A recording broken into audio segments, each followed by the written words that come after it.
This is Disclosure Now, with Arkim Ra and Brian Tseng, a show where we expose the truths that are nefariously hidden from humanity. Today's guest is Matthew Mournian.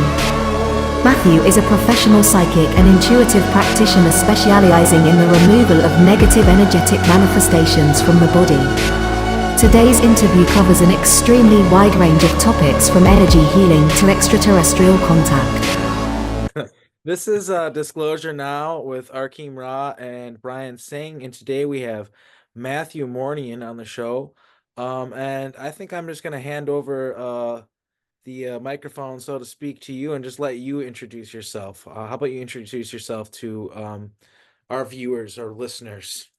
Totally. First off, thank you for having me on your show. It is truly an honor. Like we were saying before we started, I think one of the best things that we can do right now and being a part of a multidimensional community is kind of network and share our experiences and our stories and like the uniqueness that everybody holds. And anyway, having said that, this is always the funnest question for me because it's like I never really know how to answer it because it's like constantly changing. But I would say my primary mission on planet Earth at this stage of the human journey is as a professional psychic and what many people would call a professional energetic practitioner.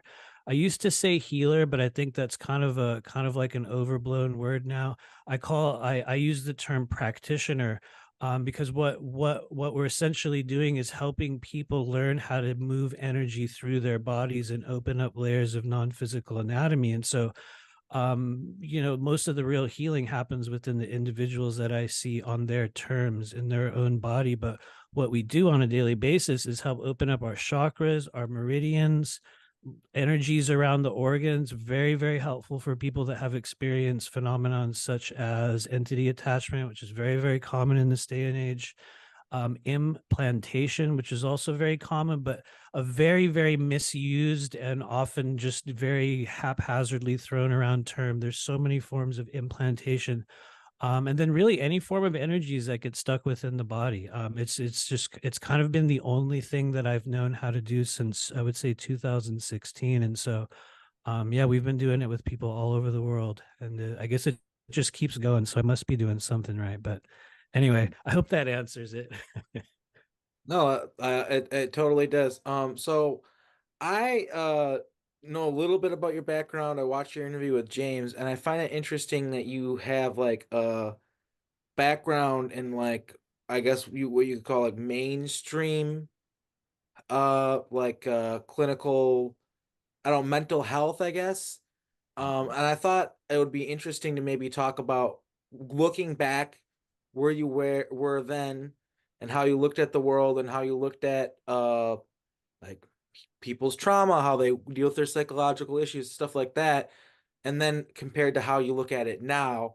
And maybe if this isn't going too deep into it, like how like the approach that we have now that's mainstream is maybe a little bit outdated compared to some of the things that you've learned on your own doing your work with people.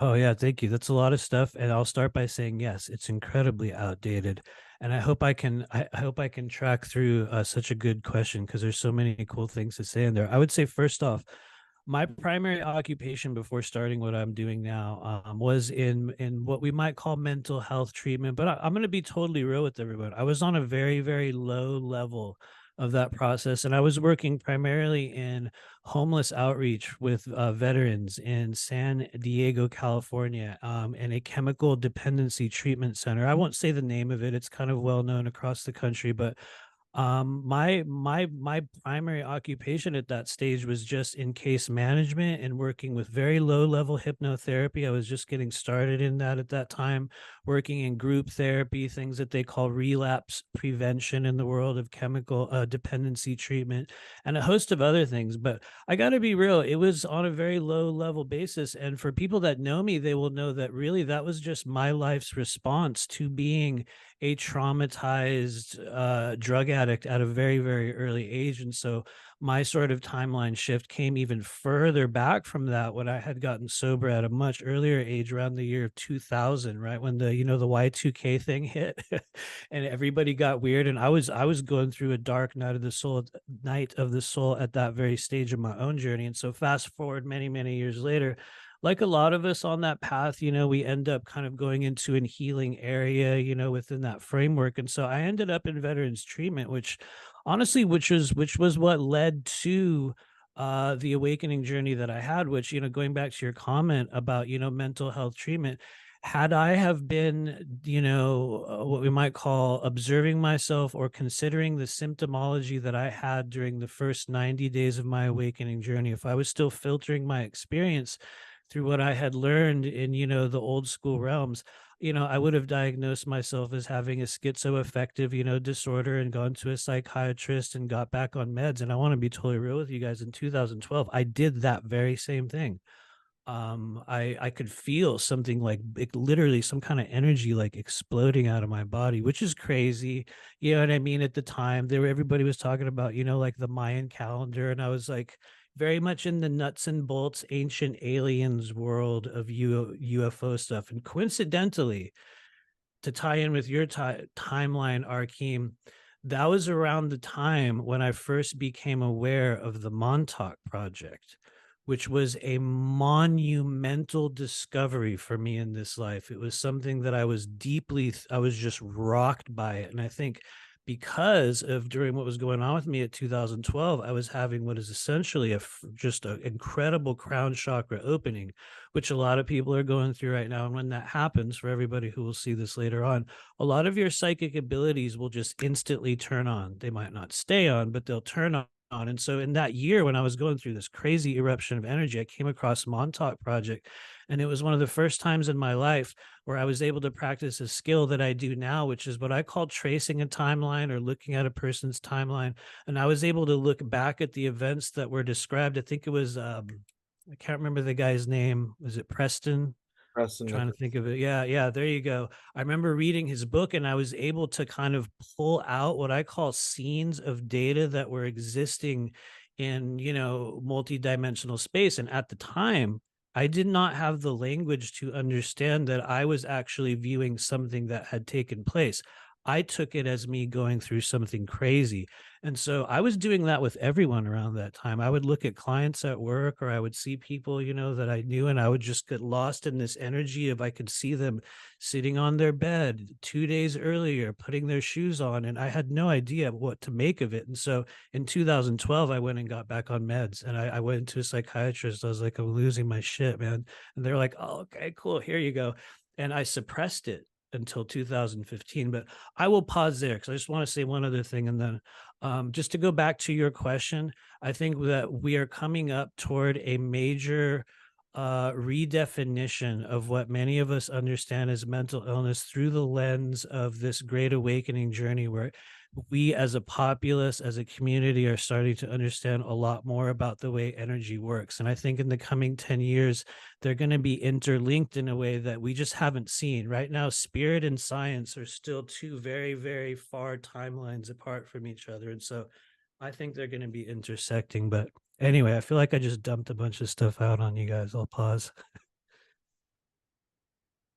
Well, I want to say, I think an observation about spirit and timeline being, spirit and science being separated in this timeline, at least, that's totally intentional. The other side, or powers that be, or cabal, or whatever you want to call them, if you will, they don't want us to think about us having souls, because they have a transhumanist agenda where they think it would be, better to convince us we can upload our consciousnesses into the singularity, if you will. But Right. that presupposes that the soul doesn't exist, much less spiritual worlds to take part in, given those realities. Right. No, I fully agree. And to make it even weirder, I don't know, maybe you guys will agree with me, maybe not. There's already so many souls that are uploaded into that digital matrix. I'm pretty sure Steve Jobs is over there chilling right now, like running the show. But no, seriously, that's a timeline that's very, very available for viewing for people who are learning to practice remote viewing or tapping into like collective consciousness timeline streams. And anyway, it's definitely out there. But Yeah, I like a lot of things that like one point that I'd like to make is like people talk about Elon Musk making Neuralink, and I kind of have gotten like the download. I guess it's just like a psychic understanding. I don't know how to explain it, but we already have a neural link with our phones. It's already, you're already connected to it. It's feeding you information. You're feeding it information. It's a feedback loop of energy, and they are creating a digital version of you, and they're also using it to learn about you and learn how to manipulate you. And yes, they're applying it to the black ops programs. They're learning about your psychology, what's going to make you, what's going to bother you, what's going to make you happy. And they very much so, in these MK Ultra mind control programs, they need to know what stimulates you negatively and positively, and then use that to manipulate you. So basically, what we've given them with Facebook and social media is a free ticket to just look at our lives and surveil us, and like sound of like, okay, when does this person take a shit? Usually, like it's really scary how deep it goes. And the idea that, we make all these agreements, all these contracts all the time, and we could do a whole show on that. How, like, if you actually go and break them down, it's insane what we're agreeing to. And yeah, I just think that it's already there. Like, so much of the stuff, like, I personally, and this is another thing that we could get in a whole argument and do another show on too, but I personally, it seems to me like Elon Musk's job, sort of, as a public figure, is to get people distracted from it's like how, like, it's not in the future, it's already here. Like, let's get excited about going to Mars, right? Right. We know we're already there. Let's get excited about And neural. he probably already knows we're there too. You You know, Yeah, it's think he one like thing if he does? didn't. Neuralink. Really?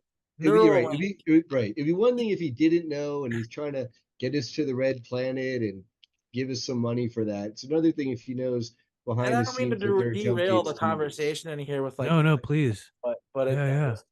I just think that there's a certain degree of people waiting for the future, and this programming that, like, oh, the future, it's coming, the future, it's coming. And a lot of times there's a savior attached to that, and some sort of apocalyptic Right, view right. that's going to happen, which maybe there's some truth to that, but I know for sure there's also programming behind that. And so yeah, there's just it just seems to me like there's a lot of programming to get us out of touch with ourselves and our own reality. Like I said, if you're thinking about, oh, Elon, do you hear about how Elon Musk is testing Neuralink? Like, if you're thinking Mhm. about that, then you're not realizing, like, wait, how is my phone advertising me stuff that I've only thought of? Like, you know what I mean? Like, it's already happening. Oh, And yeah. I don't know, the programming is just really deep and hard to get past, but yeah, there's just so much that's already there. Like and I think too, Brian was talking about how they want to separate us from source. I think Mhm. all of this technology that they're trying to push on us too is like, they need you to be separate from source in order for you to think that you need it. Like, for instance, like Neuralink, like, okay, you're gonna be able to communicate with everybody, like, with your mind then, and do stuff with your mind, interface with technology with your mind. But I know from being out there and being in programs and stuff that you can telepathically communicate with people, and you do not necessarily need an implant in your brain to communicate with a computer. So it's just, I don't know what I'm trying to get at with that, other than, like, there's there's Yeah. there's so much that's already happening right now, and they want us to believe that it's some sort of far off thing. I don't know. I think is what I was trying to say. I can't remember Right. where we got to that conclusion, or how we It doesn't, yeah. It doesn't even matter how we got there, but one thing I will say is that I absolutely agree with you. I think that's part of the overall kind of collective timeline shifting process that we've signed up for, and that many people, as we all know, in fact, lots of us have talked it or written it to death already. Some of us will be accepting the organic timeline, some of us will be accepting the transhumanist timeline, depending on which one you want to sign up for. We're all going to agree to live on Earth for probably the rest of this human lifetime. You know what I mean? We're going to coexist in many different timelines at the same time. And I will say, I believe one of the reasons why you made that comment, Arkeem, without knowing it, I'm going to make a bizarre admission here. Okay, seriously, you're incredibly telepathic already, and I think you're probably pinging off an upgrade that's going around for a lot of us right now. You've probably had it already, but I'm just going to say this publicly. I had a conversation with you in astral space 48 hours before you messaged me to come on your show. We had a conversation. and it you was tell me just about that conversation? Oh yeah, totally. We were just sitting in a little room at a table, and I was talking about your show with Tyler, and I was talking about your show on Journey to Truth, and you were like showing me like a guitar or something and like a bunch of keyboards like in a corner, and then there was like some guitar pedals, and I was like, "Hey, dude, I really want to do a show with you," and you were like, "Yeah," and then all of a sudden we were standing in the room of that Airbnb at Journey to Truth last year where we had gone to that party. Remember, and there was this weird, bizarre. It was like a restaurant Airbnb that had been turned into like a house. And like next thing, we were down in the basement of that thing because they had like a guitar down there. But I mean, you picked up on it instantly, and that's the thing that like all of us are already in contact within that shared fourth density astral space, but not everyone is able to receive the filtered down messages that we're all already sending and acquiring and Oh, you think receiving that and part of the reason broadcasting. why I like hit you up and was like, "Hey, like, let's do a show together," is because of that experience? I think a little bit of it had to do with that. I think part of it had to do with the video that you watched, and I think another part of it had to do with us just being around each other in the same community. Because I had been like watching your stuff for a while, and I was like, "Oh, dude, this guy, okay," So that's you know what something I that's mean? interesting, though, is I apparently get I'm really busy in the astral realm because I've had like lots of people tell me that we're doing stuff in the astral realm, like Dude, it's real. yeah, and like one of the craziest example is Penny Bradley. There's Hmm. some neighbor lady that she talked to. Oh yeah. She came over and she was talking to Penny one day, and she's like said that some guy has come into her dreams over and over again. It's kind of freaking her out. Like the Phoenix, they call themselves the Phoenix or something like that. And this person was teaching her stuff or something like that. And she's like, "Huh, that's kind of odd. Does it look like this person at all?" And she showed her a picture of me, and apparently this woman turned like white as a ghost and was like, "That's him." Like, and I've got so many people telling me of Um, me showing up in their dreams, and I'm shocked because I don't remember. But there's something that I've told Brian before too when I was kind of like in an altered, so I was altered out in some sort of altered state. Is I told him there's so much stuff that we're not supposed to remember that we don't want to remember. There's so much stuff that we're trying to we're keeping it safe by not remembering it. So, and it's confusing because there's certain stuff that is nefarious and bad things might be happening to us. And of course, we want to remember that. We want to cancel those contracts and stuff like that. But at the same time, there are things I think that we're doing maybe in the astral, maybe literally in the physical 3D realm as alters in different bodies and stuff like that. Maybe a little bit of both or whatever. But I think there's stuff that we're doing that you know we don't necessarily want to remember right now. The time isn't right. Like when I first got my name, Arkeem Ra, I got that from communicating with my like a soul group, my higher self, which is like a soul group. Some people have like a oh, Penny has talked about it too, how she has like a soul group up there, and I do too. yeah. And they told me that my true name was Arkeem Ra, and I asked them, I said, like, okay, well, can you tell me more? And they're like, that's a pretty big clue. Like we give you a lot right there. And they're just like, if you knew, they said if you knew who you were, they would like they would activate you and they'd come find you and they'd just kill you, is what they said to me. And they said, you need to everything needs to happen at a certain pace and at the right time or it won't happen at all. So just be patient. And that's been a huge message my whole entire life is how Yeah. patient I need to be. Like I had this dream having to do with like a snail, and it was like it really hit me like really hard for some reason. Like the snail was following me around, so I looked into the symbology behind the snail, and it had to do with like a snail travels very slowly, but it always reaches its destination, and so it's kind of like a message like don't rush things, just get there, make sure you're doing it right, sort of thing. And I thought that was really profound, like made so much sense to me at the time. And then on top of it, my niece just randomly she drew a picture with not knowing about this, drew me a picture of a snail. I was like, "Hey, this is for you, uncle," like, and gave me this picture of a Nice. so it made it hit that much more like, okay, this is a real actual message that's going on.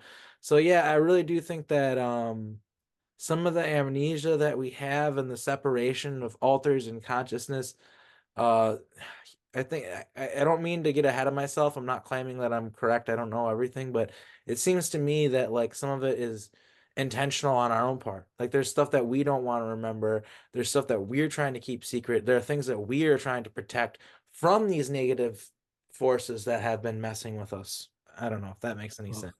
Very, very much. Very, very much. Did you want to comment on that, Brian? Like before I launch into a rant? Well, actually, yeah, no, I want to hear your rant. I was going to ask you a technical portion of that because, speaking to that, then when you're doing sessions with people to regress them or to uncover information, messages that we're asking to hear about, do you, and you're interacting with a higher self, it seems like maybe the higher self can help act as a filter to prevent the danger of revealing too much information before the right time and triggering danger codes or enemies coming after ones, yeah, things like that. that makes a lot of sense. And to put it really plainly, yes, I believe the higher self is one of the primary filtration points for what we might call the amounts of data, amounts of activation, certain big set pieces, or what we might call realizations or just events that are slated to take place in the human journey. And likewise, I think what we might call our guide team plays a big role in that. But going back to kind of maybe what you were saying, Arkeem, when you were talking about Penny, is that that's an observation that I've made as well. And maybe not so much what I call the dream avatar thing, but the idea that a lot of us our consciousness operates on a collective level, and that there are many aspects of self. And I'm sure for those that have been fractured in certain programs, they're going to have even more of that process. But even like regular people, maybe that haven't been traumatized to that level will still have multiple aspects of self. And this is just an observational thing that I've noticed. I might be wrong as well, kind of like you're saying. It's just a thing that I keep seeing, is that one of the problems and also one of the strengths that we have in going through this kind of this like awakening journey and getting in touch with multidimensionality is that we will be tasked with encountering both dark selves and light selves and alternate selves. That's where some of our great gifts come from, and that's also from where a lot of the big wounds come from. And it's really, really common. I'm a person that has had a lot of people come to me as well and been like, "You were in my dream doing this and that."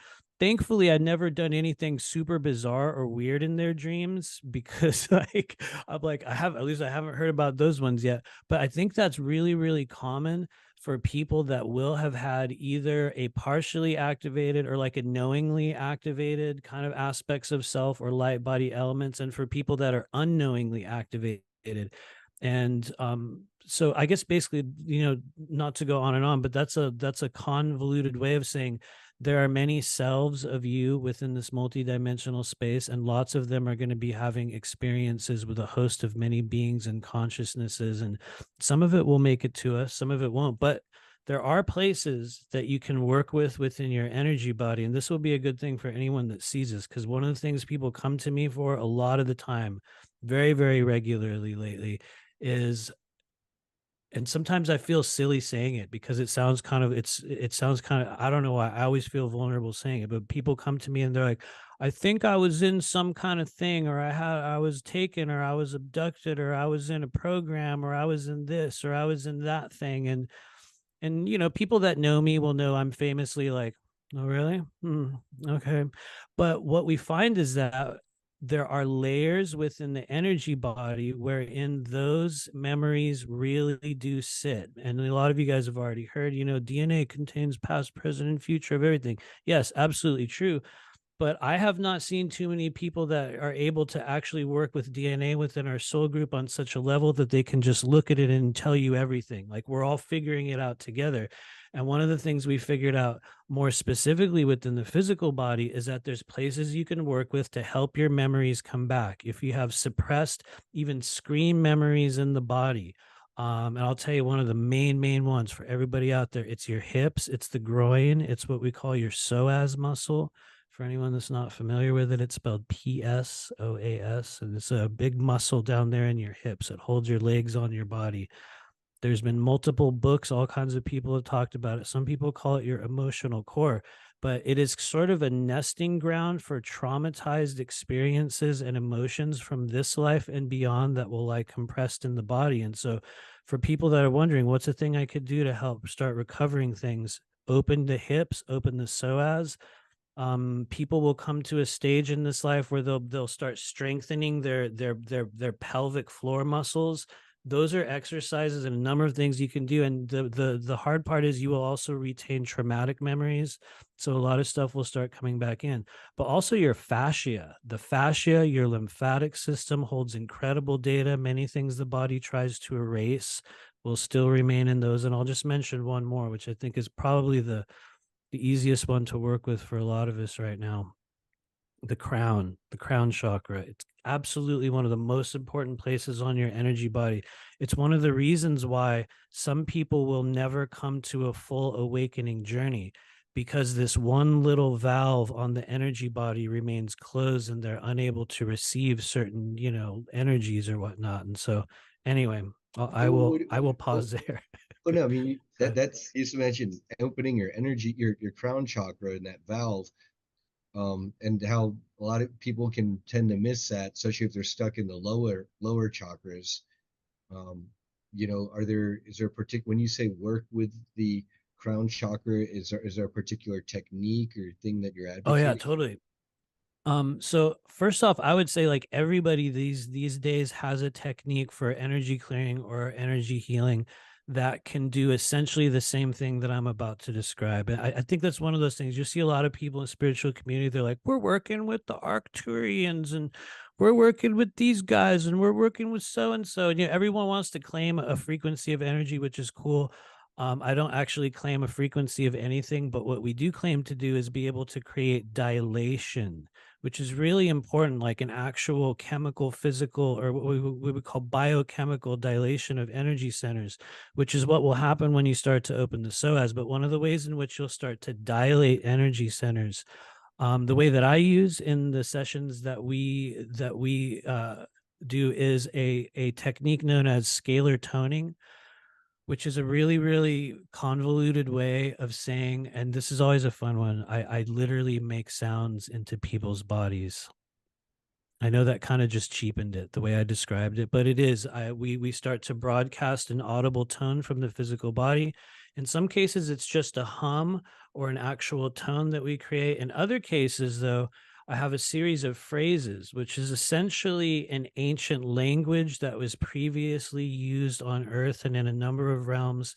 The last time, at least what I've been shown, that it was used on Earth was in what we would call a pre-Atlantean epoch, meaning an era on Earth prior to Atlantis, or just as the age of Atlantis was beginning on the Earth plane. At that stage, most of our technology that we would use was in the form of light or sound. It was non-physical. And believe it or not, it was a stage on planet Earth where human beings were actually grown at one stage. There's a Not lot very of talk much. about this. It's very, if you look into Tartaria, which I know some people like to take it to a flat Earth place. You don't need to.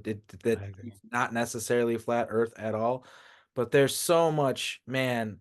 I just watched a thing about Christmas with that yesterday on Mine Unveiled channel, which was really great. And it just, Oh, there's so much evidence that cloning has been a thing in a lot of human population resets with clones and stuff like that. That's a huge thing. And another thing I want to touch on too, not to totally hijack no, you, it's okay. Go for it. because I feel like I'm a terrible interviewer because I have so No, much. it's okay. Go for it. It's fun. Yeah. But I remember using similar processes at Montauk to program people nefariously. When Mhm. it comes to injecting sound into them and with certain words or tones and stuff like that. It's an ancient form of, it can be black magic or light magic depending on how you use it. It's Yep. a tool that can be used nefariously or positively, and that's something that I actually am trying to. We should talk more about that because that's something that I'm trying to relearn, is that technology that was used on me and other people at Montauk. I want to take that on a real level. And I actually reached out when I was with Brian. I reached out to the guy who supposedly had like Preston's like equipment, but I guess like sound equipment and stuff like that. But I guess the cops like came in and like kicked him out of there because he was like Wow. squatting and they took it all, and who knows where it is now. But I want That's to wild. recreate that technology that they use to program people. And I think a lot of that has to do with like going into my memories and remembering more that I already know about it. But yeah, I'm definitely interested in talking more about that. And because I believe 100% that is a very powerful form of healing that I've been talking about, publicly. I've said stuff about it before we even had this conversation, that there's this form of programming and healing where you use tones and words and stuff like that. With Montauk, it was actually like you'd be in a room where there's speakers pointed at you and subwoofers, and you're exactly in the middle of it. And they do stuff like create geometric shapes of sound, and that would exist on like a 4D level, and then that would program your oversoul to do certain things and all sorts of stuff like that. So it gets deep and it's real, and I find it fascinating that that you know about that technology and are using it in your work. I think that's incredible. Thank you. I would like to say it sounds very similar, probably maybe identical in some way. And what's crazy is I was also informed upon the discovery and the experiences when it first came in that it could also easily be used to actually shut down the human body, to the extent that I was shown past lives that I had used this technology in which we had formed groups. It was on a previous timeline or a previous incarnational cycle during a great war on the earth plane. And at that stage of the journey, I was, like a lot of us, I had a lot of lives as oracles or, healers or something like that. This was like kind of a, what I would call a post-Egyptian timeline after the fall of some great cataclysm that took place during just a key time during that period. There were groups that began to experiment with this technology in a negative sense. And one of the things myself and other people did was we began to disassemble people's bodies, enemies and world leaders, from the inside out. And the way that we did that was, instead of dilating energy centers and opening up organs, it's as if groups would work on organs within the target collectively, and they would literally send a frequency for 24 hours straight into a person's liver or into their heart or into their bones or whatever it is. And it was a very powerful form of black magic that it could be used for destruction. It could be used to rebuild things as well. And so it's a crazy thing. I'm going to be real. I don't know the phrases for destruction yet, but what I was shown was, and this was in December of 2017. I had an out of body experience where I believe I was taken to another plane, and I was met with a extraterrestrial race that some people talk about them here and there. It was probably more, for me, it was more real than real. So I guess I feel kind of personal about them. I don't know if you guys ever had one of those experiences where it's like it was more real than this realm. But I basically appeared in an outdoor area one day. I was doing a meditation on my lunch break. I was working at a psychic shop in Los Angeles. I just went on a lunch break, closed my eyes doing a meditation, and as soon as I closed my eyes, like a switch flicked, and I was standing in an outdoor area, and there was these three men in front of me. One of the three men, I believe, had reversed leg joints. It's just the thing that always sticks out in my mind, where you just see it and you're like, whoa, they're going backward. And they were doing a dance where they were like kind of huffing and puffing, and like they were doing this like weird shamanic dance. They had very dark black, like ultra black, almost reddish skin, just kind of like this natives type looking stuff. And they were doing this dance just in front of me. I think there may have been more. I don't honestly know. I could see three men doing this dance. And in my mind, I was like, what is this?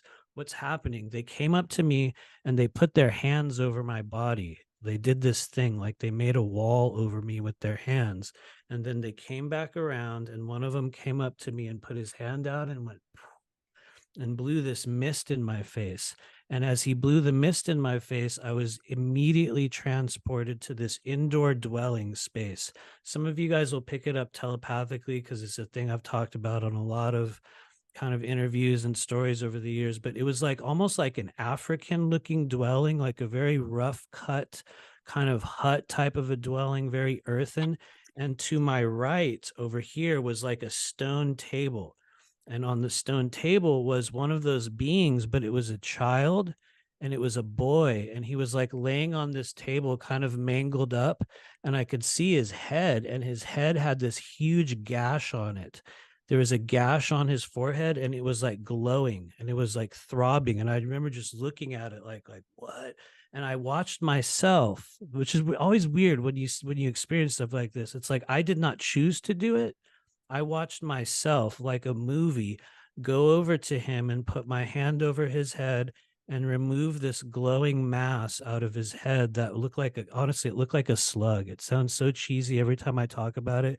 It was like a glowing slug came out of this kid's head. And in that moment, this sound came out. And it was like this, it was like this ringing like a bell, but like this round ooh, like a ooh type of sound that no human could make it really. But and then boom, from there, a couple other things happened, and I was bam back in my chair, just going like, damn, that was a trip. You know what I mean? I kind of talked about it for a few days and made a big deal. But about 2 weeks later, I was doing a clearing on a person. And for some reason, I was like, what would happen if maybe I'll make that sound I heard, which sounds dumb, right? You're like, here I am doing like a actual healing on someone. And all of a sudden I have this feeling like I need to start oohing and awing in this person's body. And I literally did. And I made this sound at this woman's face, honestly, right at her gallbladder meridian, which is right there, just, for specificity purposes. And her body started to shake and she started crying and just going into tremors. And I was like, what? Something happened. And so, that was literally that was 2017. And it's now the end of 2023. And now we're teaching people that language. And so I think we have about 12 or so phrases that I've been able to pick up from the memories that I've been able to retrieve, and from to what we would call, which is always a cringe word for some people, telepathic transmission with these beings. Maybe it's just me, because I always say, like, even if it was something that Matthew's consciousness created due to boredom or trauma or disassociation, even if I just sat there that day and made up in my brain that I had an alien experience and came back with a set of phrases and sounds that I then used on people's bodies, even if I made it up, something still worked, is what's crazy. And now we've seen people from nearly every continent. I always say this, I haven't seen anyone from Russia or China yet, but I think we've worked with people on every continent in all parts of the world, thousands and thousands of people we've used these phrases with.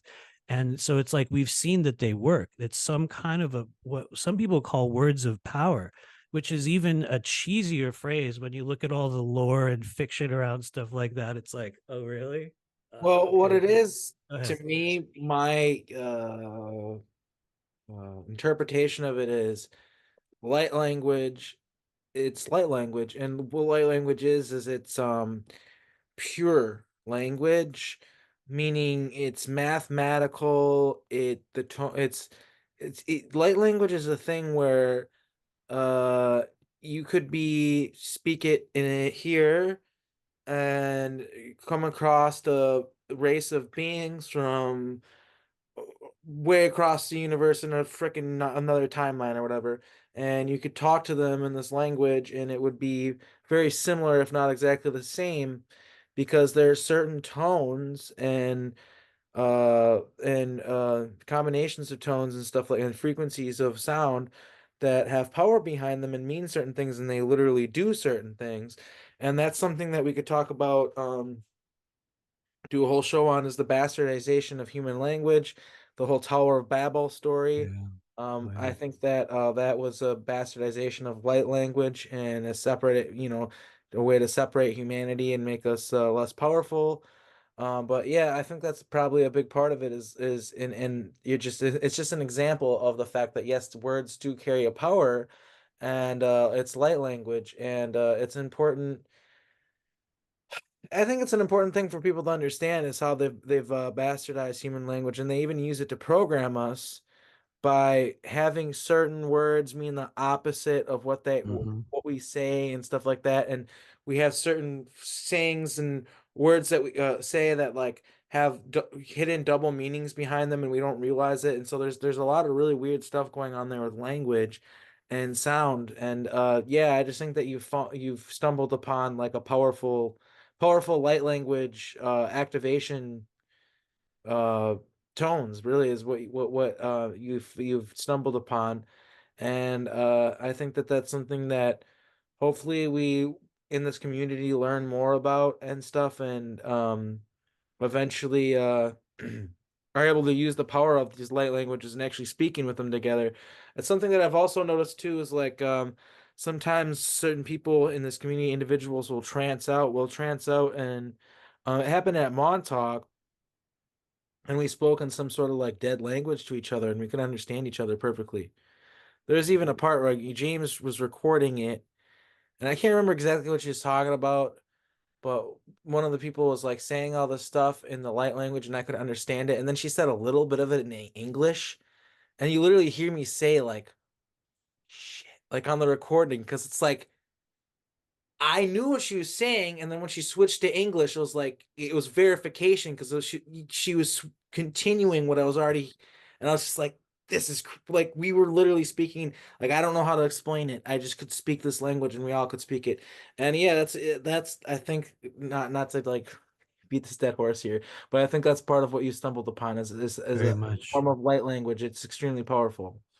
I very much agree. I'm going to immediately respond to that by saying the experience that you're talking about when you guys were there and someone started spontaneously speaking a language, or you had this transfer of energy, you know, from this light language, or even if it ended up being an earth-based language, that is actually one of the byproducts of when people will have, whether it be temporary or sometimes, although very rarely permanent, huge throat activation. The throat chakra will activate, but more so there's a couple really important key places within the skull, what we would call some of the secondary chakras, that in order for you to even be experiencing that, a certain energy will have to come into your body, and it's known as the bindu chakra, which is right in the back of your head, like right here. And then you have one right at the roof of your mouth that they call the talu chakra. And so there's these weird combinations of energy that will take place when a critical mass hits the body, where if like 1, 2, 3 places in your body activate at the same time, you can have collective experiences where, just like you're saying, people will start speaking a completely different language or a made up language. And I believe the term is known as xenoglossy. If anyone wants to look it up, it's such a weird word, xenoglossy, XENOGLOSSY, xenoglossy. And it's been oh God, I hope I gave the right name. But anyway, it's a well-documented phenomenon where people will suddenly have that. And there's cases where people will also get a big head injury and they'll wake up speaking a different language, or they wake up with a crazy accent or something, which is also real. But strangely enough, I actually had that experience in 2015 when I was going through this was early 2017 when, you know, we were going through all kinds of crazy stuff, myself and a number of other people. I was in Mount Shasta, California, with a person that was kind of one of the only mentors I've ever had. And I don't know, that's a good point to make. I have not had many teachers. I've not had many mentors in this mission, which is both good and bad. I've never taken a class on psychic anything. I've never took a tarot class, a chakra class, none of it. I was like, everything was self-taught, everything. But I had a couple key people in the beginning. And I had this experience in 2017 where I was just walking through a crowd of people, and there was a group of German men just speaking German. And I was talking to my friend. Honestly, I think I was telling her I'm going to get my jacket or something. And as I was walking past, I suddenly started speaking German. I've never spoken German. I was telling her something else, and my words and my voice came out as German. And she was like, "What? Like, what the hell did you just say?" And I was like, "What?"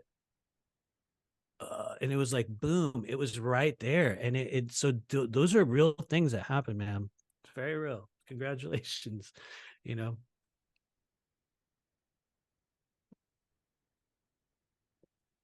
You did have we any? lose you? Hey Brian, you've been quiet for a second.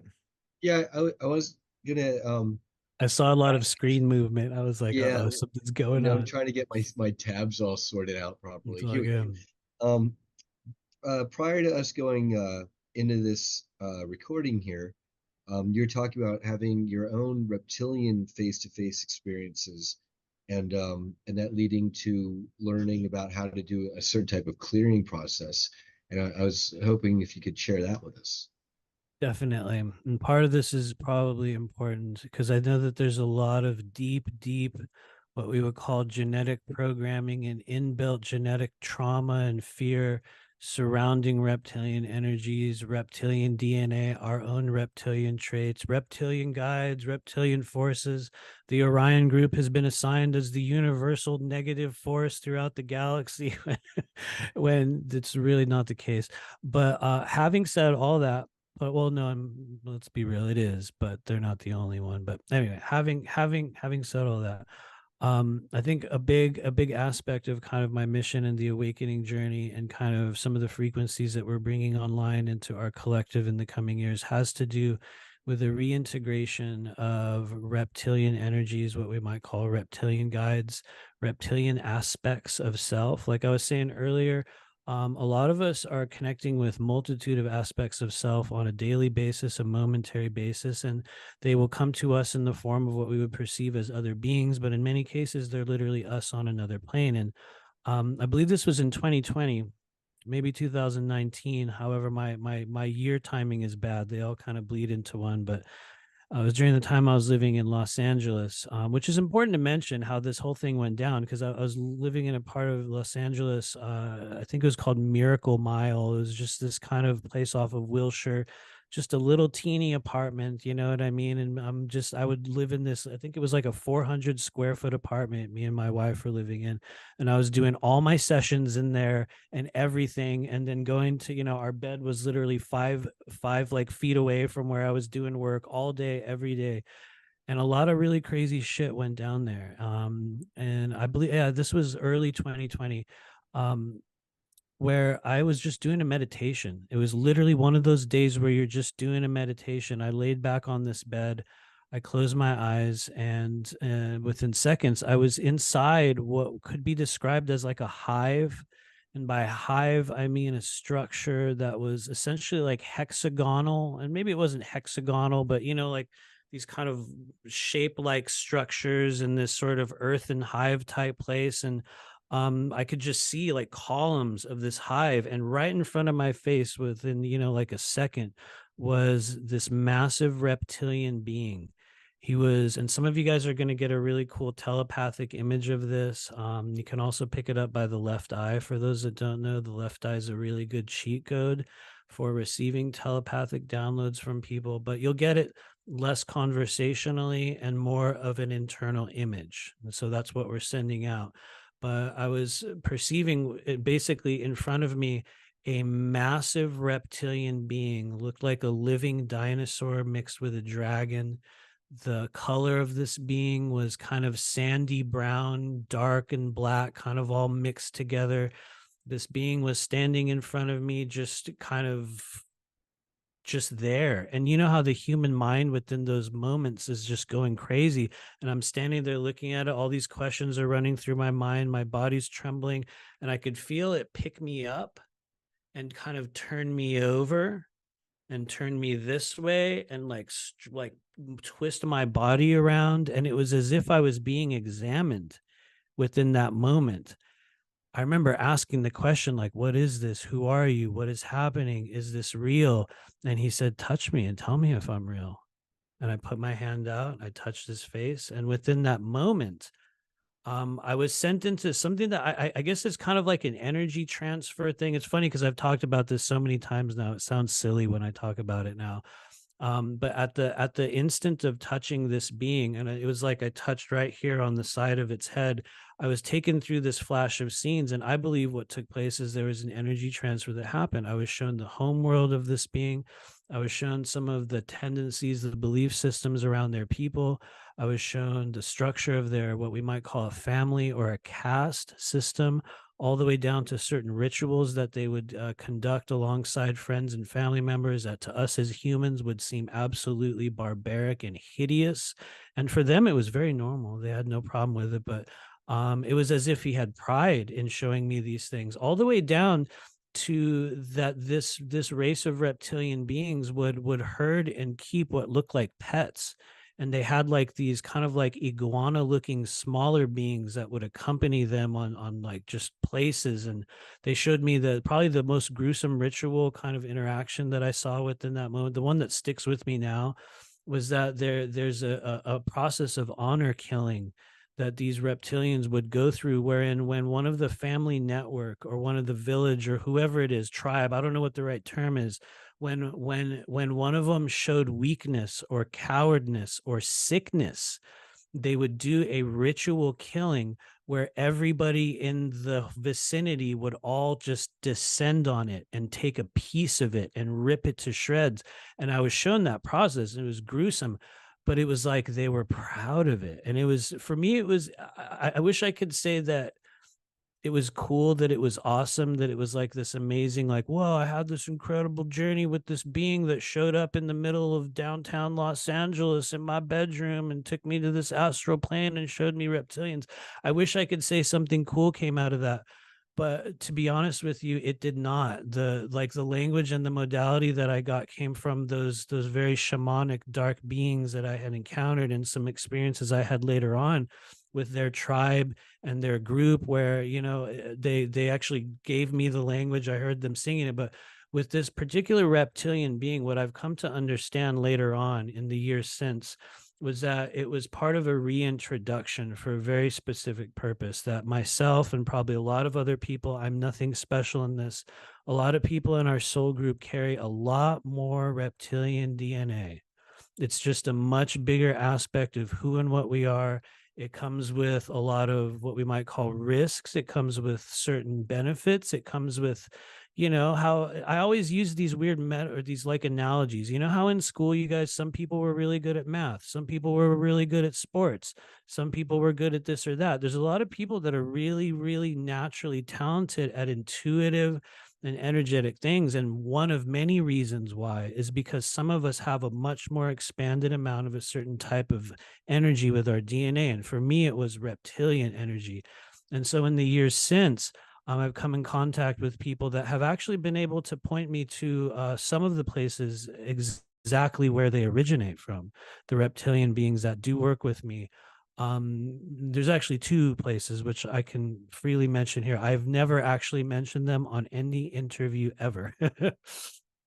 So I actually had to check in with the person that gave me this data to say, like, is this a thing I should be spreading around? And he's like, yeah, I don't care if you don't care. It's really your thing. So if you want to mention it, you can. So number one, what I was shown was that one of the physical races of reptilian beings are they have a common thread within a lot of members of our soul group. They are right now on an alternate timeline. They're on an alternate timeline wherein in the coming years on planet Earth, there is what some people would call an integration timeline, where there's possibilities that certain races will start to show up on a physical level on planet Earth for purposes of learning and exchange. And so one of the races that is already seeding us for that is a reptilian race. I'm going to say the name, and I want to let everyone here know that it's a very bizarre sounding name. It's a very strange human thing to make this sound. And I want to say I do it with respect, because as soon as I was put in contact with these beings, I'm going to be really real. Shit happened. Like, shit happened in my life, to the extent where it was like, are you ready for this? Do you want to have this encounter? Do you want to have this energy? Because here we are. And I'm going to be real. I chose to actually not banish them, because it's not something you can banish. I chose to dissolve my connection with them for the moment, because it was too much for me to handle. I understand that I have a connection and a relationship with them, but it's not one that I'm consciously, you know what I mean? I'm not going in my energy sessions going, let's talk to the reptilians. Definitely not, because it's not conducive to that. In fact, it's not even appropriate, I think, for most people on planet Earth to really come in contact with a true physical reptilian energy. And lots of people have. I'm not the only one. We are fundamentally incompatible. Your body, your organs, your energy, we cannot handle it for very long. It does really crazy shit to the human body. And so anyway, it's not something that I mess around with. And so after encountering their energy, I chose to kind of create a distance from them. But I will say the name. And so the constellation is a physical one. It physically exists. I believe it is called telescopium. If people want to look it up, you can absolutely look it up. It might be telescopia, so I might have the spelling or the term a little bit wrong. It's telescopium. I believe that these beings inhabit a couple of the planets. It's a very small kind of place, way, way out there. And this race, here we go. This is their name. The race is known as, please allow me to do justice to this utterance. It's Nishtaka. Nishkataka. Wow. I could spell it for you, but it won't make sense. Nishtaka. Incredibly familiar. And the way you say it. It's a guttural. It's guttural. Yeah. Yeah, it's the way they speak. Like I remember when reptilians would talk to me because Jacob, he could or no, excuse me, I have an alter name, Jack. That was the one. Jack. And I remember when they would say my name, they would say it was so guttural. Chuck.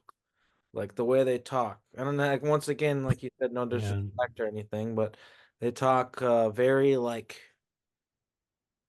they're grabbing the words they're saying. It's extreme, right? Extreme. Yeah, like they mean though every word they say. Human beings are like that. There's no lying.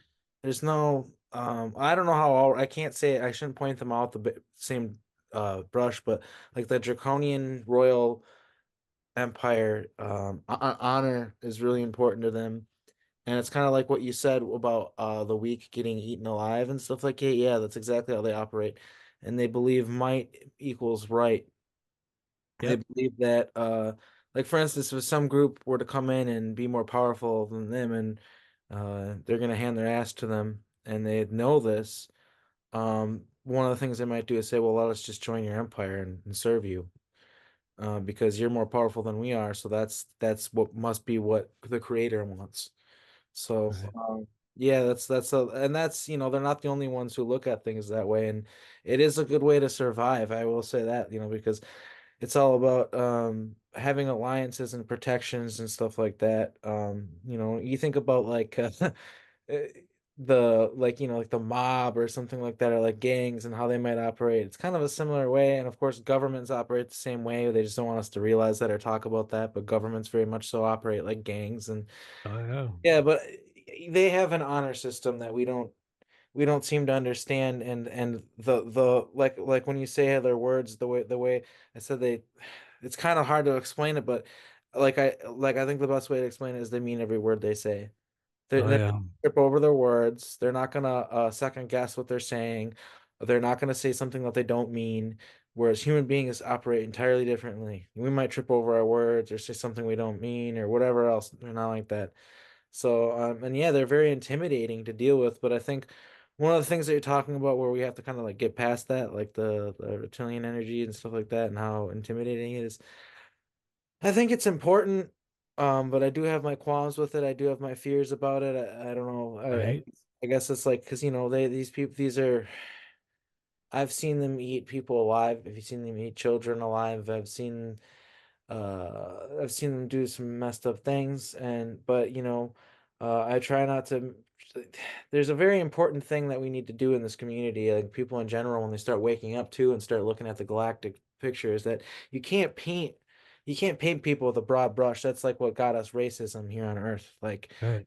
because someone is a reptilian doesn't mean that they're necessarily gonna be evil or good when it comes to a galactic standpoint of things. And just in general, like they're not gonna all wear the same clothes or have the same cultural practices and this and that.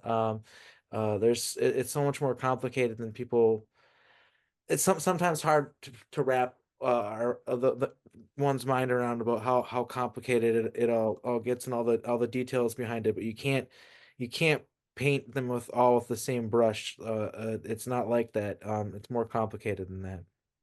I fully agree. I think part of what we're going to notice over the coming years is that in order for humanity to kind of bridge the gap or break through or create, whatever the monumental change that everyone's already waiting for, is that we're going to have to come to terms with those elements of ourself. And whether that be a reptilian energy or a host of many other beings and forms and, energies. Elohim is another one everyone's talking about all of a sudden again. And various other things. And I think, you know, at least when it comes to the reptilian energies that I have encountered in this life, I can tell you one thing. While I have been made aware and shown and seen the savagery and the ugliness that their unchecked energy can bring into the human spectrum, I have also been a person that has absolutely never been traumatized, that has never been mistreated, that they have treated me with respect, they have treated me with dignity, they have honored every agreement, they have been there. And I'm going to be real, you guys, when I started doing this work, when I started doing professional psychic work, I actually thought I was stupid. I was like, oh, but everyone will think that's really cool, right? They'll think that's awesome. You're like, yeah, you're doing psychic work and you're helping people get implants and entities out. And I thought people would think that was cool. And no, it was not. I was not treated well. I was not welcomed into a community. In fact, I was held at odds by many people, I believe, solely because I embodied a certain type of authenticity and a boldness, or a lack of a certain type of fear, which is not always good. There's a foolhardiness in a certain type of a lack of fear that comes as well. And so I believe, what we're going to notice in the coming years is a much greater upsurgence of those energies, and us coming to terms as humans with understanding reptilian energy on a deeper level, and understanding that in order for us to get through this shit that we're in right now, a lot of us are going to have to toughen up a hell of a lot more than we already are, because everyone's still waiting for Thorhan and the Galactic Federation of Light to swoop in and give you a med bed. And it will not happen. I'm saying this publicly. That will not occur in your physical human lifetime. And one of the great litmus tests for everyone out there who claims to be using higher dimensional discernment and tuning into 5D and 4D, if and when you truly were, you would be able to understand that humanity has already been given the keys to all of those things that you think you need a magic holographic tube for. We have every single one, all the way down to the ability to overcome the parasitic control structure on planet Earth right now. We have the tools and the ability to do it right now in this moment. And I think one of the reasons why that has not happened, number one, it's not the right time. Number two, there's many moving pieces. But number three, there's certain reckonings and healings and reintroductions and integrations that have to go through with what we would call the diversity within our galactic genome, in order for us to even have that to occur. And so anyway, watch out, because I'll go on and on about it. But that's kind of how I see it at the moment. So I mean, it sounds like the concept of to reach greater heights, you got to be able to plumb the lower depths and deal with those and do the shadow work. And if the reptilian energy can be associated in some cases, you've got the dragon wisdom energy, the benevolent ones as well in certain cultures, like Chinese culture, they talk about that. But then you've got those darker energies that definitely is on the other side of the new agey, wishy-washy, just everything's all love and light, folks. And that seems to ignore the spectrum that you've been willing to go into and work with. And you mentioned, Matthew, that in terms of reptilian face-to-faces, you said there were two distinct types of reptilian races or species. Yeah, actually, yeah, thanks for asking about that. Yeah, there is actually another one that people can, this one you guys can look up. This is one that's really easy to find as well. And so this is in Peru. You guys can look up the capital of friendship. Look up the capital of friendship. I was just talking about how reptilians are trying to reintegrate, trying to reintroduce themselves into, human, community. You can look up capital of friendship in Peru, and you're going to find a really crazy statue of this really crazy reptilian being. It's going to blow your mind. They tell you his name is Morop. And I'm going to tell the truth here. I have been in contact with this being and his collective, and that word Morop is actually an inversion. Earlier, Arkeem, you were talking about how there's a reversal frequency on planet Earth, and everything's the opposite of what we're told it is, and things are reversed, and it doesn't stop the disease, it causes the disease. It's not dark, you know what I mean? Like the reversal of everything. That reversal frequency also applies to what we might call certain beings, collective, all kinds of things, even energy sources on planet Earth, and we could even say certain substances, their frequency's been reversed. But anyway, this is still a flesh and blood group of earthbound reptilians. This is a being that stands as what we would call a gatekeeper between here and what some people call the lower astral planes, and it's a living, breathing being. There are many of them. I was in contact with them. They also have an offshoot, or they are related to ancient Egypt, a god known as Sobek. Sobek was some say he was the god of fertility, but what I was shown was that he was something like a kind of like a god of war, or like a protector god, and he was this giant crocodile. And so these beings take some of their origin from, or they call themselves as coming from, that lineage of earthbound reptilians. But I was actually welcomed into their realm. I know it sounds silly to say such a thing, but it was during a stage in which I was also interfacing with the other reptilian group that I had talked about. And in this case, I found that statue. It came to me online after I had had a 2-day experience of this meditation where I would enter into this realm. And this is a gruesome thing to talk about, you guys, but a lot of you guys are going to pick it up in your mind's eye. I would move into this realm where I could perceive this gateway that was like a planet, and the surface of the planet was a black sea full of writhing, torn up bodies mixed with alligators and all kinds of reptiles. It was like this massive sea of destruction and death and pestilence that surrounds the gateway to their realm. And so when I initially perceived it, what I was shown is that any being without authorization that attempts to breach this layer will be eviscerated by this energy. And so I came back to it somehow the very next day. I did a meditation, very next day, and like, boom, I was right there again. Only this time it was like I went through it. And it sounds really dumb to say this, you guys, but it was like I was on a tour, because I could feel that there was other people. So I you were not like given I permission. You went the first time, you saw the barrier, but the second day, whatever beings, they said, hey, let's grant Matthew permission to cross the barrier and get a tour. I believe so, but just in the speaking of that sounds to me, I'm like, that sounds dumb. But obviously that's what happened, because I returned there the next day. I could feel consciousness with me. I moved through the barrier. And as I moved through the barrier, I was able to see very, very quickly, it's a holographic layer that's projected as a gateway over this realm. It's a spherical design. So when you enter it, it's like you're entering a planet, very much like one would enter the inner Earth realm. And so we moved through this gateway. And what I noticed as we moved through the gateway, it was like I was moving through like a bush, like a thicket, you know what I mean? And you could see all these thorns. And what I could see in midst of the thorns were these little glowing lights. And for a while, I thought I was inside a being. But when I looked at it and kind of like I was able to perceive on a greater level, I realized it was a hive. Kind of like earlier, I was saying that I had also perceived another reptilian that was in this hive structure, although this one was organic and it was very dark. And anyway, we moved through this thing and up through these passageways, and that's where I was brought to what looked like an altar, and there was those crocodile god statues on each side. There's these statues of the pharaoh. There's this big red light that came in.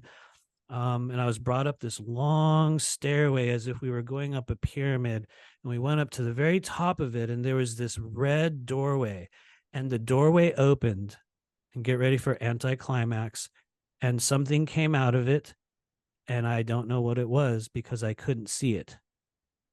I could not perceive it. There was a conversation that took place, and I could not perceive the conversation. What I do know is that me and the beings that were with me, whatever reptilian beings were there, they made us stand in these poses. We had to stand in these movements and hold our bodies in certain ways, very Egyptian-like. Very honestly, it was, in my opinion, it was Egyptian, because from what I can recall, we had to put our left foot forward or one foot in one direction. And I recall doing some Egyptian Qigong years ago, and it was like you would put one foot forward and then hold in these places. And so we just held our bodies in this place. And I remember looking down at the ground around me, and there was like skeletons of people who had also been there. There was one of them had like a conquistador armor helmet. That was the thing that I remember, because I looked down and I was like, what is this? They had like this helmet thing on the skeleton, and I wish I could say I knew what else happened, but when that door opened, it was like something canceled, which I think happens to a lot of people when you go through certain experiences. It's like you'll only go so far, and anyway, that being or that race, when I heard them or when I received the vibration, because it wasn't auditory, they made a sound like oh rum. It was like this big like oh rum. So my understanding was that their name Morop is an inversion, and it's oh rum, like a oh, like this bum bum, like this big kind of booming sound. And so yeah, they I guess they've killed a number of physical humans over the past few years. Humans will venture into caverns and places in South America. They'll go missing.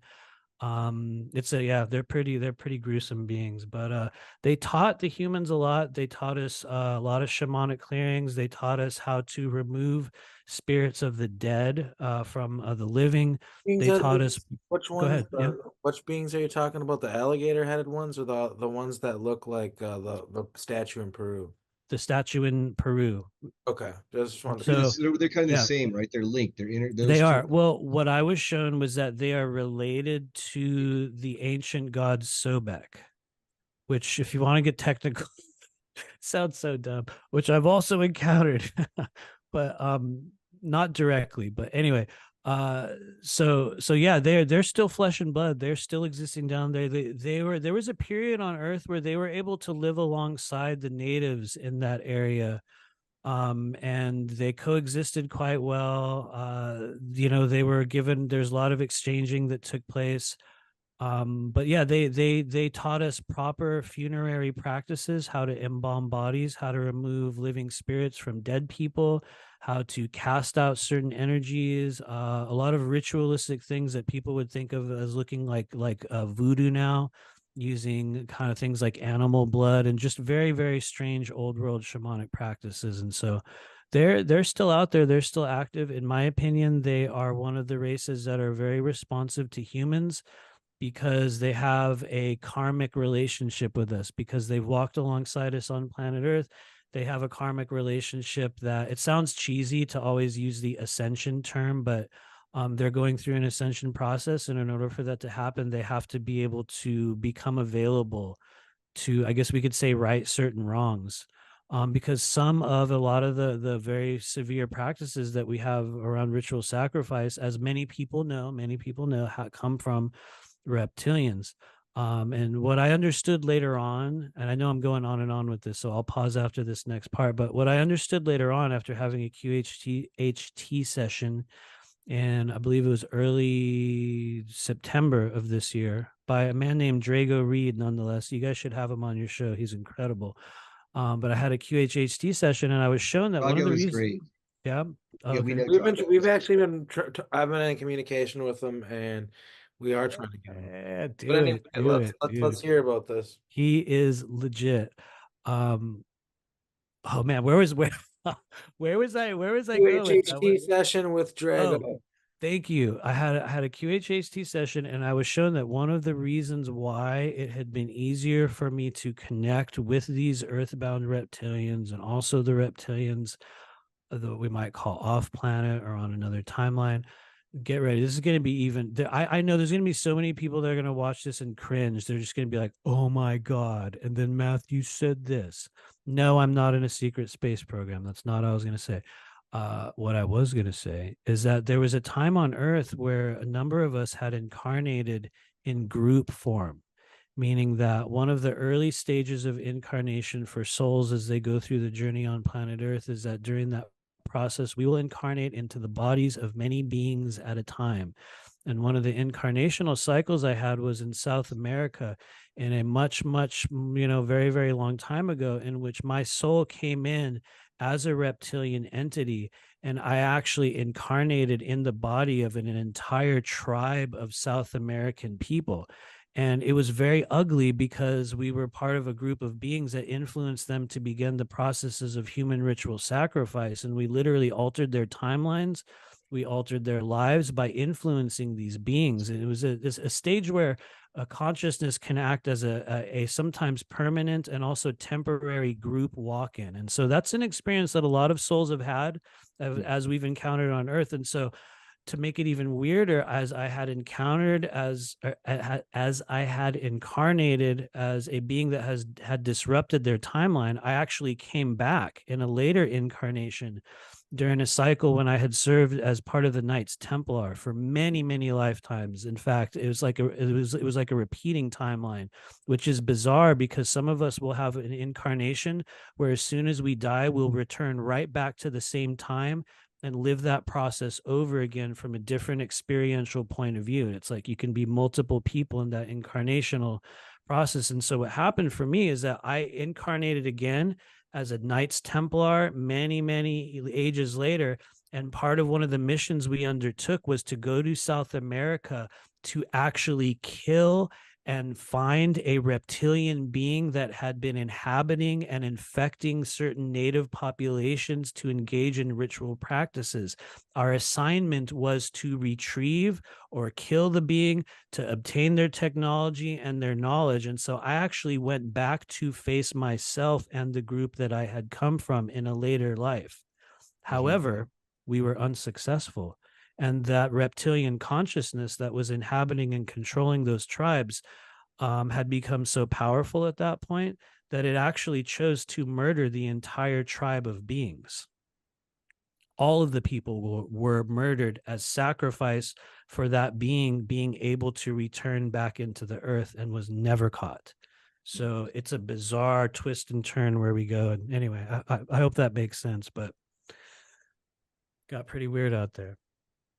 I mean, it makes a lot of sense in terms of you then encountering these beings in this lifetime, the here and now, and even though some aspects of encountering them have been gruesome and not pleasant from a human perspective, you've been given wisdom and knowledge to then go forth and assist others, and maybe that would help offset some of your karmic bonds from these previous incarnations. I would certainly like to think so, because I do believe that part of our incarnational cycle is that we will repeatedly return to situations and moments and processes that we had a hand in creating. And in some cases, we will resolve them. In some cases, we'll complete them. There's no guarantee that any of it will happen in the way that we plan, but I think that to me, that makes absolute sense, because in kind of looking at other timelines that I've shared, and this is a process that other people can begin to unlock in their own way. I want to say there's nothing special about me doing this. It's just that I'm at a stage of my life where it's the only thing that I have to do now. So I can spend a lot of time exploring such things. This is the only work that I do, but I believe that many people that will encounter this information, probably you guys as well, have been a part of many orders and many lifetimes of all kinds of beings and all kinds of things. And as crazy as it sounds, I think a lot of us are going back and encountering ourselves in future form. And I mean, if you want to go into the law of one specifically, they talk about how, as we move through 6th and 7th density, one of our primary, maybe not duties, but choices, maybe we could say choices, is to reach back and to begin actively assisting those versions of ourselves that are on those lower planes. And so to me, I think it's an experience that, we all have. Some of us will document them. Some of us will think that we're just making it up, but yeah, anyway, I feel like I'm ranting at you guys. Sorry. No, that actually is a really great point to make. Yeah. So there's been some pretty intense examples of this, people going back and projecting to themselves in certain moments to give themselves love or whatever it is to help them get through certain moments in their life. And yeah, we really are trained and programmed to underestimate our psychic abilities and our psychic gifts and our intuition, and they try to cut us off from source and get us to not trust our gut feeling as much as possible, because that's the way to take advantage of us and be able to use us. And yeah, um, I don't know. That's really the point. I think that's what I'm trying to say. I guess I don't know. No, I feel you. It makes a lot of sense. Matthew, since you've been doing so much work out there in the community, with whether you want to call them star seeds or people who've reincarnated with missions or whatnot, and it's kind of like, I think you say, oh, this might sound weird or or whatnot. But I think maybe 5 years ago, 10 years ago, now I think there's a lot of people who speak a your language, it's Oh, not an totally. odd thing. You're not speaking gibberish to me, or Arkeem, I don't think.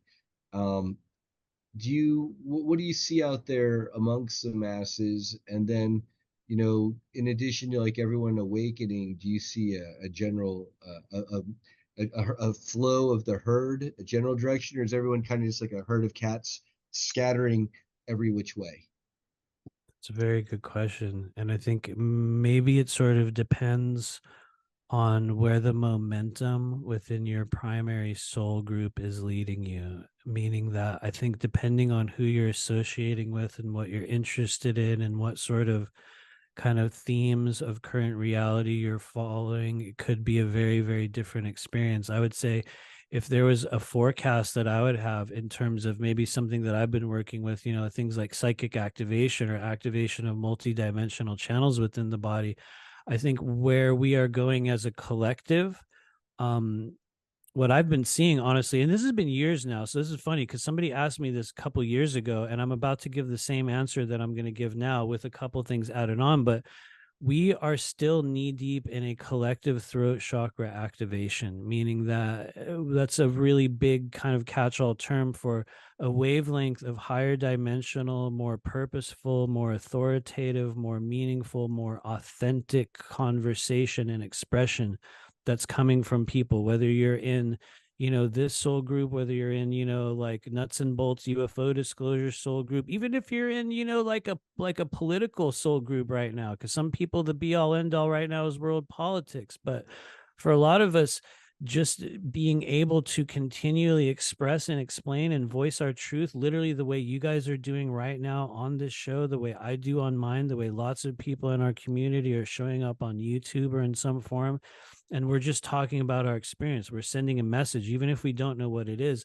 I think the ways that you're going to be able to track waves of collective activation is by noticing the people that are popping up and stepping into those aspects of their mission. So throat chakra is a really big one. You're going to see a lot of people doing a lot more kind of energetic healing work. There is what I would call kind of a collective fire activation, if you want to get elemental, that is igniting within a couple specific places that I've been seeing with the people that I see in sessions.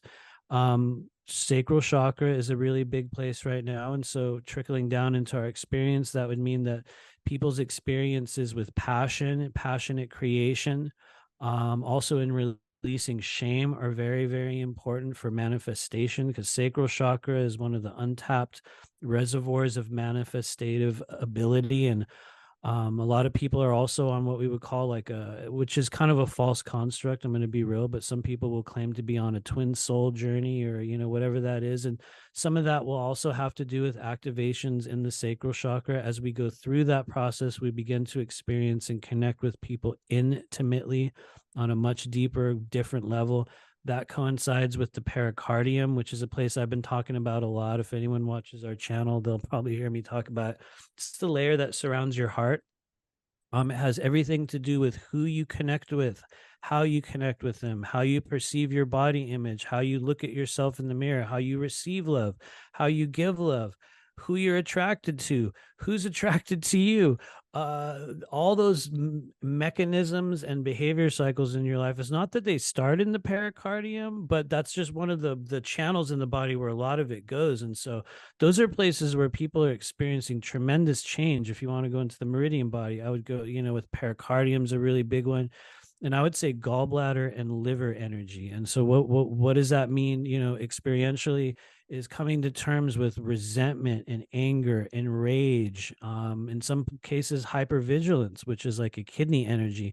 What we're seeing is people not so getting caught up in implantation and entity attachment. Now we're seeing people that are getting caught up in stages of activation because there's unresolved emotions in the body. And so as we continue to activate, though, before I go on and on too long, what's activating behind all these things, like I'm mentioning, sacral chakra, liver, gallbladder, all these places, one of the big abilities that's showing up for people right now is claircognizance. In fact, if you want to get really technical, it's kind of one of the first main psychic skills that activates claircognizance being the ability to just know shit psychically. And I say that humorously, but really, a lot of people have this right now. You guys are going to look at a person's face. You guys hear everybody that watches this. Everything you're And you're saying gonna, right now tracks for me and my personal there experiences. you go. There you go. You're Everything. going to look at people, you're going to hear their voice, and you're just going to go, "Oh, I just know, boom, boom." You're just going to pick up things. And okay, why is that weird though for people? Because we will have no evidence. You will have no other reason to believe, that that's true. And that's where a lot of psychic activation comes in, is that a certain channel or a certain part of your body will open up, a certain energy will reach your consciousness, and you will make a choice to either go, "I've just made that up. It's probably bullshit." Or you'll go, "You know what? Maybe there's something to this. I want to follow up on it. I want to give it internal approval."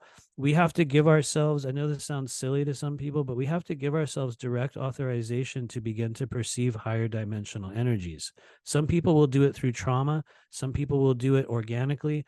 Other people with real good installed belief systems, we will have to give ourselves permission to move past the barrier in your mind that says, "Dude, you're making that shit up. That's not real.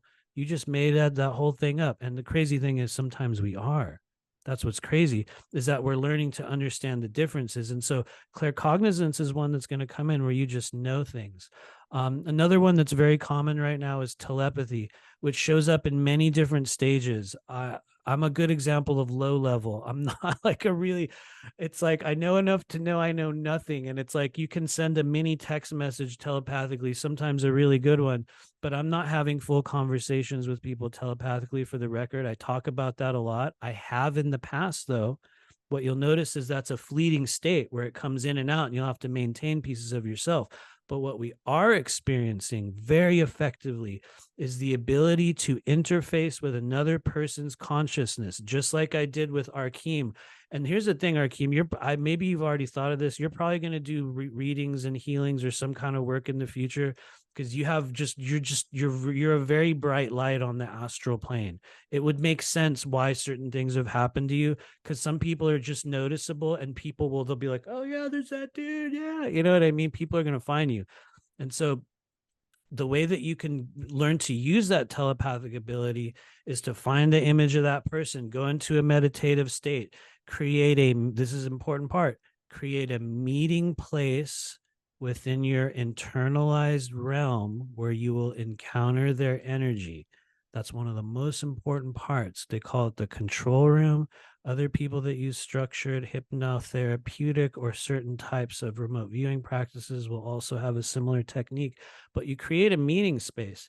And what you'll find is that with repetition, you will start meeting with people that are within your vicinity, people's energies that are around you. Sometimes people that you're focused on or have trauma with. So it's not always a direct link in the way that you want, but it's a thing you have to work with. And for those that continually practice that, going into that room, having a conversation with that person, what you'll find is that you will have an affinity with them. And it's not like people will suddenly go, "Hey, I feel like I kind of know you, or I have an urge to talk to you." It's that your souls have already talked. And so some people call that higher self interfacing as well. But what it is kind of a low level version of organic human telepathy, wherein the first experiences that we have happen in the astral realm and trickle down into our physical body. And so it's kind of like you're addressing it at the source. Now, there's other ways as well. There's eye to eye telepathy. There's like literally portals that you can send energy through into people's bodies. There's access points. Hopefully I'm not just blowing you guys up with all kinds of data, but there's access points within your energy body where if you learn to aim energy or your consciousness at those access points, you will have a much, much greater effect on that person's energy, or your energy reaching that person. And anyway, I feel like I'm ranting at you. If you have any comments or questions. I mean, it all falls under the realm of energy work and psychoenergetics and spiritual work, for Yeah. sure. And I think that's why, I could see one eschewing the term healer as kind of a catch-all, and when you look at remote viewing, that's one level of just viewing it. But then if you can psychoenergetically interact with, say, a being that you're remote viewing, that's another level. Oh yeah, you can even remote influence your reality in this now moment. We actually just did in September. We did a remote viewing and remote influencing class. It was the first one I've ever done. It was an overwhelming success. It went incredibly well. Like, I don't know, I'll probably do another one next year, but that is also funny you mentioned that, one of the number one most effective and easiest psychic skills to acquire. Some people are masters at it. Everybody can do it. It's kind of like playing the guitar. As you'll know, anyone can learn to play a couple chords, you know, D, C, and G. Anybody, right? Anybody can do that. Some people will pick it up and you will be like, oh, okay, I know this. I know what to do. And that's how it's going to be for some people. Some people are going to be just experts at it. But everyone can learn it. Remote viewing, telepathy. And so really, I just want to wrap up with one thing. The key element when you're learning to send energy to people, because some people will see this conversation and they will try to do that. And I think rightfully so. I think we're in an era, we're entering a golden age or a renaissance period of intuitive and multidimensional things on earth, where you're going to find that these topics are just going to get greater and greater. And so I believe it is rightful to experiment with these abilities, as long as we do so with the proper intentions. And so people are going to hear this and they're going to start reaching out to people, and trust me, it's already happening. But honestly, I encourage people to do so. I think for most of us, we're not really at a stage where we're going to be creating real damage in a person's energy field by, focusing on them. In fact, most of that damage will trickle back onto us when we don't know what we're doing. Although it is very possible, some real smart people will see this and know that it's very possible. But most of us are still just kind of reaching out and getting, streams of energy out there. And so I encourage people to explore and, work with those abilities, lean into especially the messages that you receive when you're first waking up in the morning. This is a very, very, very important time for everyone, because there's going to be these open gateways on the body. One of the number one portals for energy is the back of your head, the crown chakra, and a couple other places we can go into. But as you wake up in the morning, those places are naturally open.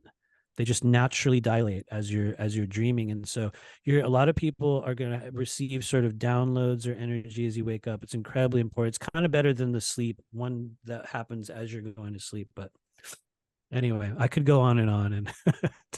And lots of messages come to people in the shower and when they're getting that hot water hitting back of the head, for sure. Like messages will come through. And then I that's a think, really big place. Yeah.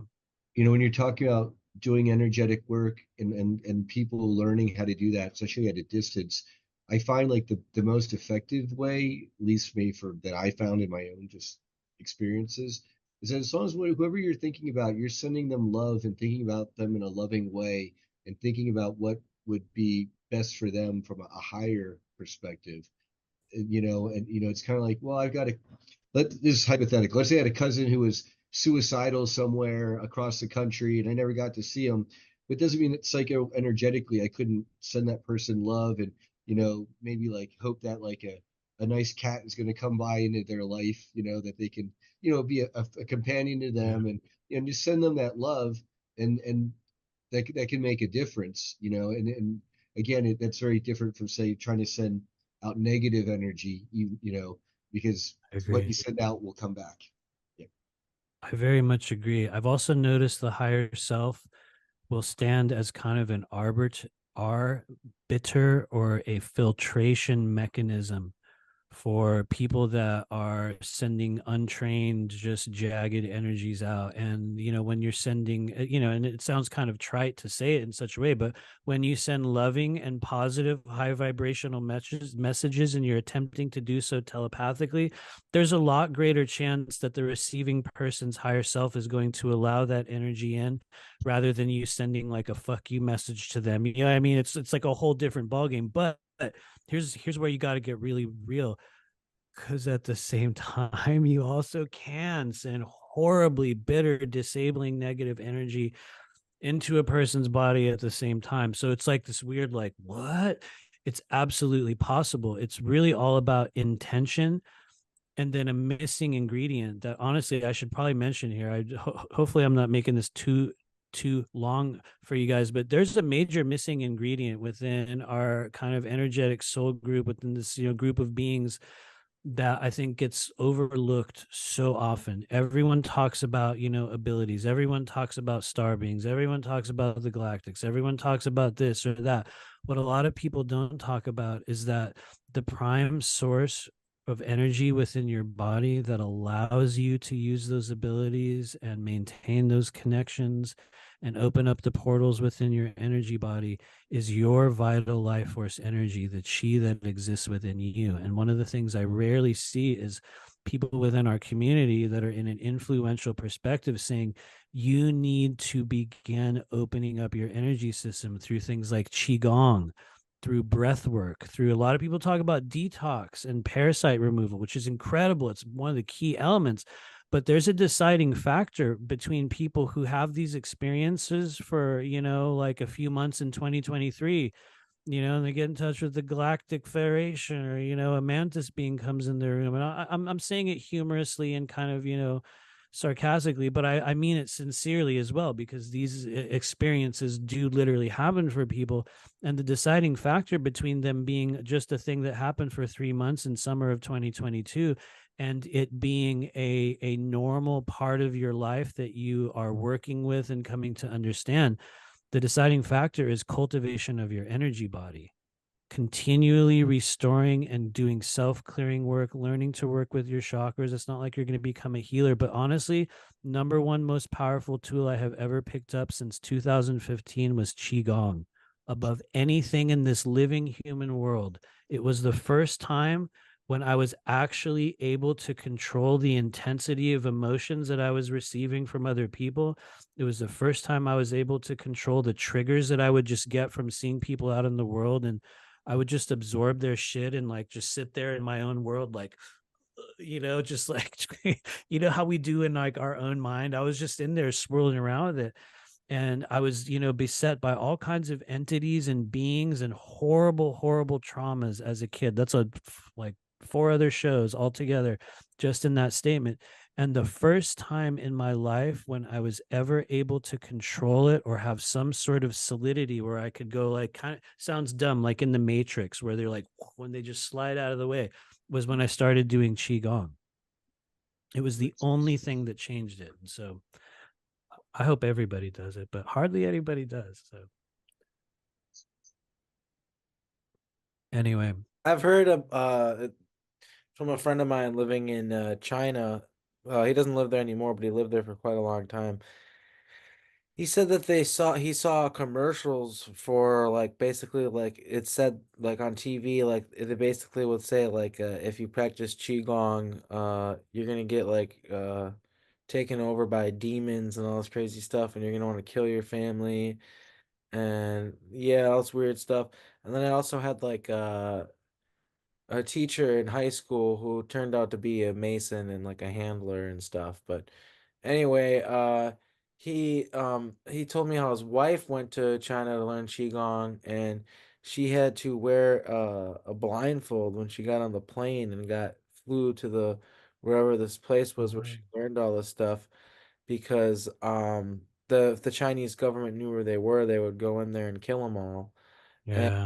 And yeah, yeah, it's like a so apparently, for whatever reason, there are powers that be, if you will, whatever you want to call them, that really don't like qigong, especially over in the Far East. But I'm sure over here as well, it's similar, and it's something that doesn't always have to have the same name.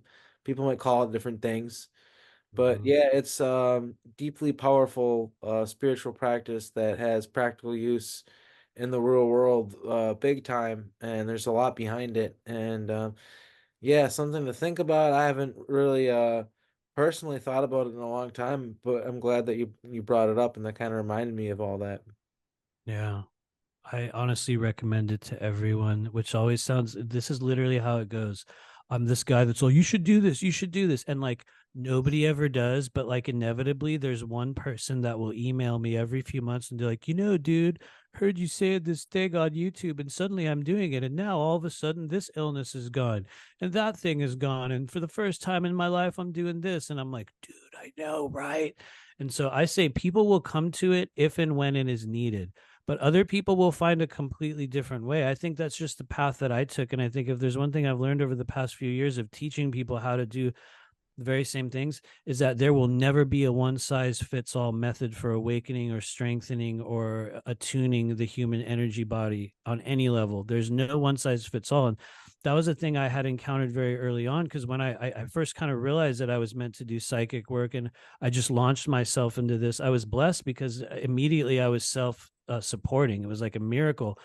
But at the same time, I started trying to learn other people's techniques, and I still had a lot of issues. I mean, you know, like we all do. And I was constantly doing healings on myself, and I didn't really have a technique. And people would say, just make the orb of light, right? Just do this, just call in the Pleiadian ninth dimensional council. And I was like, okay, cool. Yeah, yeah. All right. How do I do it? Well, you just say it. You just say it. And I was like, okay, I call it da da da da da. And I remember doing all that stuff, and I would sit there and I'm like, and nothing happened over and over and over again until I literally started making up my own way. And I was like, oh, okay, I guess I'll do it this way. Guess I'll do it that way. And what it taught me was that, number one, there's no one size fits all method for opening up multidimensionality in the body, but that each and every person has their own unique channel or method or ability. And I think that's kind of one of the mission stages I'm coming into in 2024, is that, you know, we are proving to people that every single one of you, every single person that hears this broadcast, every single person has a very powerful and distinct psychic ability. And you're living in an incarnation right now, especially those that hear this. You are living in an incarnation right now on earth where you made an agreement for that to be offered to you. The ability to awaken, to strengthen, to empower, to move into a new vibration. There's no requirement. You don't have to do it. A lot of us get another chance. Everyone always says, like, I'm not coming back to earth, right? Everyone's like, I'm not doing this. We always come back, you guys. I know a lot of people got a lot of opinions about that. We always come back. Might be 20 billion years in the future, but you'll come back. Maybe you'll come back as a god or some kind of being, but we all do. And so you're living in a time right now where you have made an agreement to begin receiving or continue receiving those. And there's a million places in which you can get it. But my hope is that people will just believe in themselves. You're not a useless eater. You know what I mean? You're not at the mercy of some tyrannical, parasitical government. You're not at the mercy of the World Economic Foundation. Like, every single thing that we're enduring on Earth right now can be shifted. But anyway, I'm kind of going into a soapbox. No, It's kind of the soapbox stage. Anyway, I mean, I've got to benefit, Matthew, by doing a session with you. And you know, there's your website here, rememberyourmission.com. And you know, I know we want people to be able to find you. And oh yeah, it looks like we got you right here. And I'd say the session that you did with me, it was quite amazing, especially all the swords, the sword imagery or symbolism that was drawn. I remember you had like cards, like sword cards. You had a lot of swords, dude. You had a lot of swords. Yeah. So I hope that people find you online here and get to, if they haven't already started on the path, or however you can help to be a catalyst on their path. Yeah, thank you. Thank you. They certainly do somehow. I don't know how it happens. We are definitely not on the cool list. We are on the survivor list, where it's like there's some force of energy that shows up, and it's like this thing just keeps going, which for me shows me that I'm doing it right, because very few people know what I do. I'm not on everyone's show. Hardly any people know about us. Nobody wants us to do their events. We're like on the sidelines of everything. And I think that's because you will find that that's where the realest of the real people are. There's certain people who will come into this just to do the thing, to be the thing. You know what I mean? It's like you don't need to be seen for it and noticed, because it's who you are and what you do. And so I guess in my own ego mind, I would like to think we're one of those people, you know, like the real ones on the side that are actually in the trenches. I call them the multidimensional trigger pullers. So anyway, yeah, The thanks for more having me authentic on you your show. are, Oh, the more authentic you are, the more you're going to get banned. So there there you definitely go. is a proportional relationship there. Yeah, absolutely. But anyway, thank you guys. Thank you guys for having me on here. If there's any other questions or anything. I think we can wrap it up. It's been a good conversation. We really appreciate you coming on board, and speaking with us, and it was a really fascinating show. A lot of ground that we covered, and yeah, once we've gone through more guests, we'll have to have you on the show again, maybe in the future, and also I'm gonna be on your show in the future. The multi-dimensional trailer park. What? Yep. Yeah, so that should be interesting. Yeah, Um, totally. Totally. and Thank you. yeah, I just hope everybody is well. Everybody watching this, thanks for tuning in. I'm gonna end the recording now, and Thank you, have Matthew. a good one, everyone. Take Thank care. you. Thank you.